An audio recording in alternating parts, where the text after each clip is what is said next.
very good morning. You're watching Beyond the Sensex with me, Aparna. Let's just pull up the Infinite Computer Solutions stock for you first of all and see how it's performing in trade this morning. Up 12% and counting.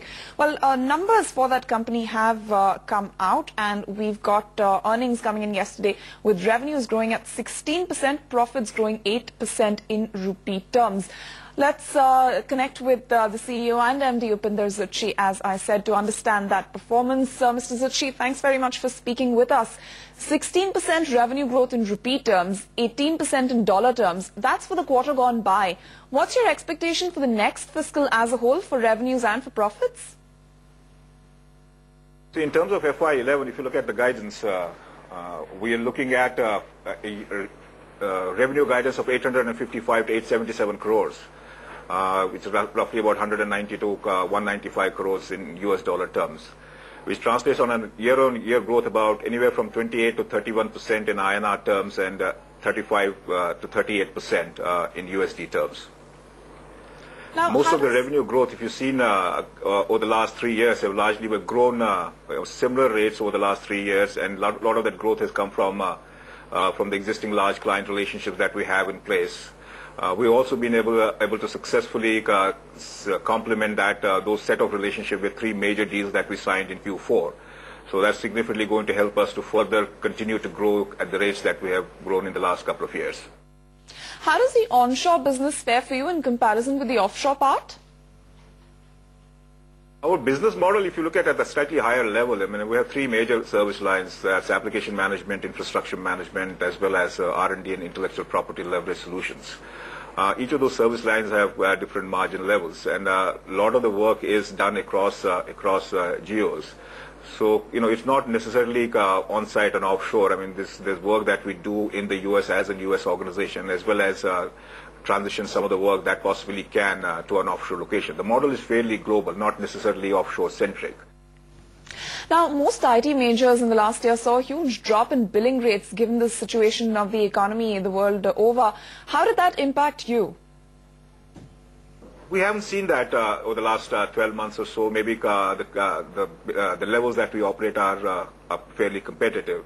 We haven't seen any pressure in terms of reducing the bill rates. However, what had happened over the last couple of years is in terms of the expectations from the client had gone up for really delivering more for the same money.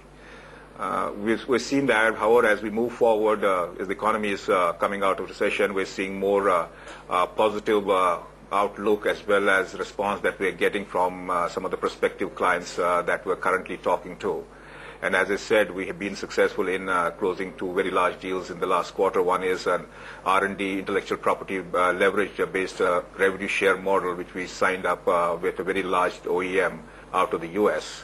It's a 10-year deal, and from that particular relationship, we expect to get about 20 million in revenue this year, and then 40 million per year as per our estimates for the subsequent years. So there's a fairly large deal that we have signed. In addition to that, we also signed a fairly big deal in terms of the headcount addition for an infrastructure management support service that we're going to provide to a U.S. client. So we're looking at scaling up anywhere from 500 to 1,000 people over the next couple of months. We've already done about 350 people as of now. Mr. Zutshi, given that 90% of your revenues are coming from the U.S. market, what's your position, your hedging position rather, against currency volatility, and what's the rupee rate that you're hedging at? So in terms of the hedging, if you look at our business, there are 3 parts. One part is, which is really naturally hedged, is the business that we acquire and execute in the U.S. So our revenue as well as cost base is in the U.S. So it's naturally hedged. That's close to about 50% of our business. Then for most large contracts, we try to build in the hedge within the contract itself. We have been successful to do that with one of a very large multi-year contract that we signed with a client out of Europe, where the bill rate is hedged in the contract itself. So any variation in the exchange rate is taken care of by the bill rate, either up or down. So we don't really have a downside or an upside possibility in that contract. Balance, we take a fairly conservative view. We normally take range forward contracts. As of March 31st, we had forward contracts close to about $16 million. As of today, it's about $22 million, out of which about 15.5 million are for the next 4 quarters. What's your utilization rate like, and how many clients have you added to your list?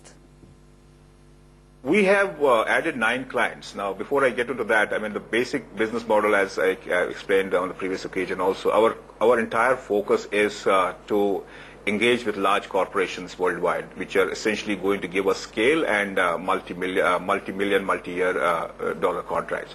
So that's the core business strategy. As part of that strategy, about top 10 clients give us about 90% of the business.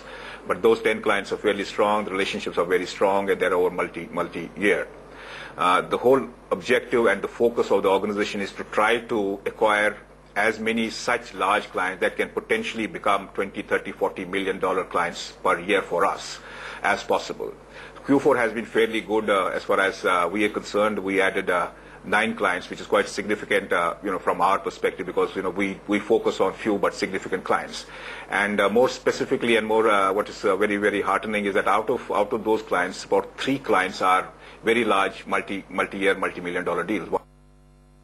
Thanks very much, Mr. Zutshi. Upinder Zutshi there of Infinite Computer Solutions, talking about the quarter gone by. He expects the company to grow at about 30% on average for the coming fiscal, the current one rather, and the stock, like I said before, up 12% in trade today. So happy times indeed for that stock in particular.